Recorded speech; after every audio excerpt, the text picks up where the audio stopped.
pada satu tempat yang paling tinggi. Tak ada orang, tuan-tuan, tidak ada makhluk yang lebih tinggi maqamnya daripada Nabi sallallahu alaihi wasallam. Orang bahas, ulama bahas, bukan saya, ulama bahas. Betul ke ustaz orang duk sebut kata siapa yang kematian dia elok ni nampak peluh lah, dia senyum ke apa ke, hari kematian dia turun hujan. Yang tu bukan qaul yang muktamad, dan yang tu bukan daripada Nabi sallallahu alaihi wasallam. Ingat tuan-tuan, hak tanah kubur tu kan. Tanah kubur semua macam tu. Sagi muka merah, sagi macam-macam lah.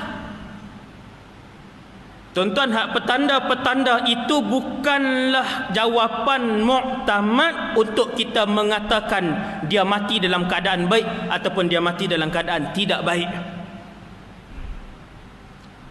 Yang paling muktamad sekali ialah apabila kita tengok orang itu soleh, maka kematian dia adalah baik.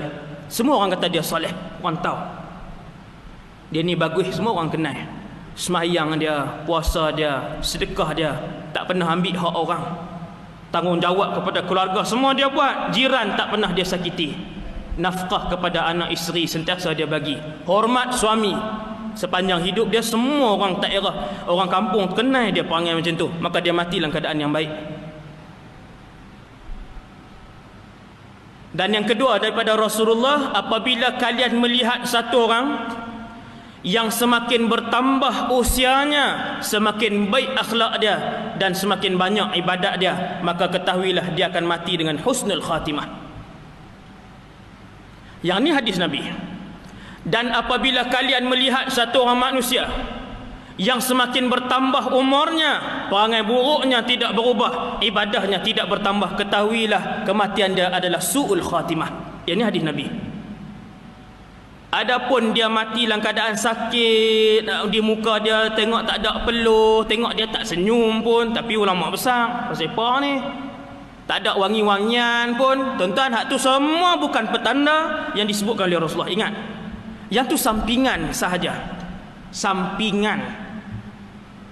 Hak Nabi sebut tak sah? Apabila semua manusia memuji dia bahawa dia soleh, dia solehah, maka dia mati dengan husnul khatimah. Itu yang pertama. Dan yang kedua, hak umur tak sah ni.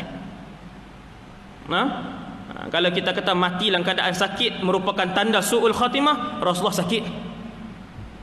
Rasulullah sakit. Dan kesakitan Rasulullah itu adalah bukan untuk memadamkan dosa Nabi, tetapi untuk mengangkat maqam Nabi kepada yang paling tinggi. Kalau kita diandaikan, kita ditakdirkan oleh Allah mati dalam keadaan sakit, maka ketahuilah tuan-tuan, saya yang bercakap dan kita semua yang mendengar, bahawa kesakitan itu adalah kafaratun lidzunub. Allah nak padam saki-baki dosa yang ada, supaya kita menghadap Allah dalam keadaan bersih dan sesuci-sucinya. Penutup dia di mana? Waktu kita sakaratul maut. Saki-baki dosa yang ada sikit-sikit lagi tu, Tuhan bagi kat sakarat. Jangan risau, sebab satgi roh kita dia nak naik sampai ke langit 7, nak menghadap Allah Subhanahu Wa Taala. Allah nak suci, Allah nak bersih. Ketika roh kita dikeluarkan, kalau malaikat rahmat yang ambil, akan dibawa kafan-kafan daripada syurga. Saya baca terus hadis dia yang panjang.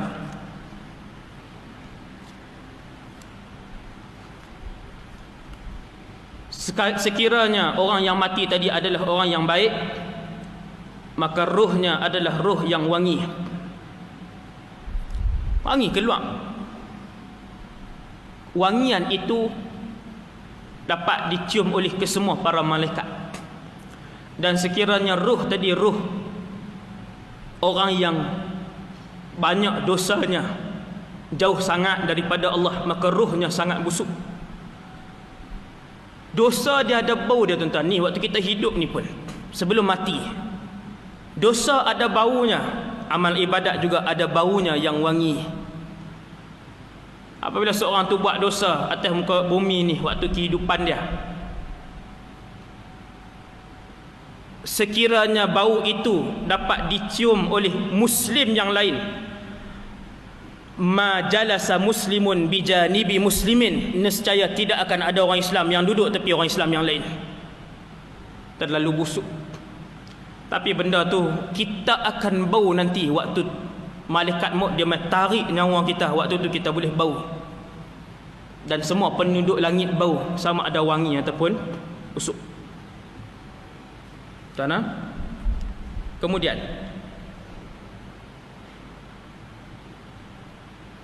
satu hadis tentang kematian ni, kita tengok Nabi sebut daripada Bara' bin Azib. Satu hari, kata para sahabat, kami keluar dengan Nabi SAW mengiringi satu jenazah. Seorang lelaki daripada Ansar. Kemudian kami pun sampai di perkuburan. Mereka pun baru duduk nak korek liang lahat. Maka Nabi pun duduk di situ. Ini kisah kisah kematian ni. Apa yang berlaku, apa yang berlaku. Nabi pun duduk. Wajalasna haulah. Tuan-tuan, ramai semua pakak bi. Nabi pun duduk. Kata para sahabat, kami semua duduk keliling Nabi. Wa ka'anna ala ru'usi'ina at-tayr. Seolah-olah di atas kepala kami ada burung. Ni macam ni tuan-tuan, semua duduk diam je. Sahabat begitu. Semua duduk dengar dengan khusyuk. Duduk tunggu ni Nabi nak cakap apa. Semua khusyuk. Di tangan Nabi ada satu ranting yang Nabi duduk tengah cucuk di tanah. Wa fi yadihi 'udun yamkutu fil ard. Nabi duduk cucuk di tanah. Maksudnya Nabi sedang berfikir. Nabi nak cakap tu, dia nak cakap. Kemudian Nabi pun angkat kepala dia. Nabi kata, Ista'idhu billah min azabil qabri. Nabi kata, mohonlah perlindungan kepada Allah daripada azab kubur. Alam barzakh wujud. Dan ini antara akidah yang mesti kita pegang. Akidah kita tuan-tuan, buka dalam mana-mana kitab akidah. Antara kitab akidah yang orang kata kuatlah adalah Tuhfatul Murid tadi. Syarah Jauharatit Tauhid. Antara akidah yang kita kena pegang ialah adanya alam barzakh satu. Sebab itu banyak hadis Nabi ajak baca doa, wa a'udzubika min azabil qabri. 3 kali. Allahumma inni a'udzubika minal kufri wal faqr wa a'udzubika min azabil qabr. Doa ni Nabi baca pagi 3 kali, petang 3 kali. Kita baca tak? Kita tak baca sebab kita kemas. Sebab kita hebat. Nabi baca 3 kali pagi, 3 kali petang. Allahumma inni a'udzubika minal kufri wal faqr wa a'udzubika min azabil qabr. Ya Allah, aku berlindung denganmu daripada azab kubur. Bukan tang tu saja tuan-tuan. Tiap-tiap kali salat fardu selepas membaca tahiyat akhir, antara doa yang Nabi minta 4. Allahumma inni a'udzubika min azabi jahannam. Ya Allah, aku berlindung denganmu daripada azab jahannam. Wa a'udzubika min azabil qabri. Nampak tuan-tuan? Berapa kali Nabi minta? 5 kali sehari semalam, tiap-tiap hari dalam solat selepas baca tahiyat akhir. Fil alamin innaka hamidum majid. Doa ni 4 benda Nabi minta.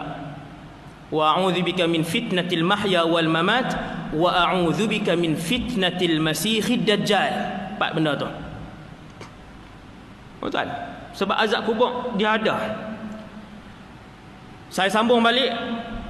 Nabi duduk tengah cucuk satu ranting kayu ke tanah. Kemudian Nabi pun duduk cucuk sambil berfikir. Nabi angkat kepala dia. Nabi kata, Ista'idhu billah min azabil qabr.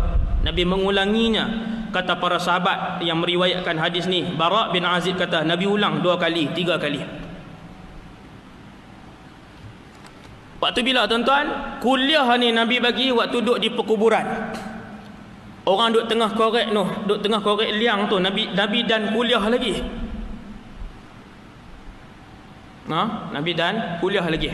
Tadi kita sebut tuan-tuan, suasana di perkuburan, di tanah kubur tu. Kemudian Nabi kata, sesungguhnya seseorang mukmin itu apabila dia meninggalkan dunia dan dia kembali kepada akhirat, maka turun kepadanya para malaikat bidul wujuh, muka-muka mereka putih bersih, ka'anna wujuhahumus syams, seakan-akan wajah-wajah mereka matahari. Ramai tuan-tuan, hak nak turun ni ramai. Siapa hak nampak? Orang hak nazak dan orang yang meninggal itu nampak, walaupun jasad dia masih lagi di rumah kita, masih lagi di dalam masjid. Dia dah nampak habis dah. Dia turun mai, Nabi kata akan turun mai malaikat. Hak ni kalau jenazah baiklah. Malaikat-malaikat yang muka berseri-seri. Malaikat maut pun begitu tuan-tuan. Jangan risau. Orang yang soleh, malaikat maut dia tak mai garang-garang. Tengok tuan-tuan, Nabi sebut nah. Malaikat-malaikat yang berwajah berseri-seri tadi datang membawa kafan daripada syurga yang berwangi-wangian dan bau wangi-wangian daripada syurga. Seluruh makhluk bau kecuali jin dan manusia. Semua makhluk nampak kecuali jin dan manusia. Turun tuan-tuan. Hatta tajlisu minhu maddal basar. Orang yang mati tu yang kita tak atas apa nama ni katil tadi ni, dia duk tengok tu mai daripada jauh bersusun-susun para malaikat. Kesemuanya wajah-wajah yang berseri seperti matahari yang sedang bersinar. Thumma yaji'u malakul maut, kemudian malaikat maut mai kat dia alaihi salam. Nabi sebut malakul maut alaihi salam. Kemudian dia duduk di kepalanya. Tang ni tuan-tuan. Yang lain saya tak tahu, duduk di tengah perut betul-betul pusat, duduk di kaki ke di manakah, wallahu a'lam. Saya tak berani hurai lebih. Siapa nak hurai hak lebih dipersilakan.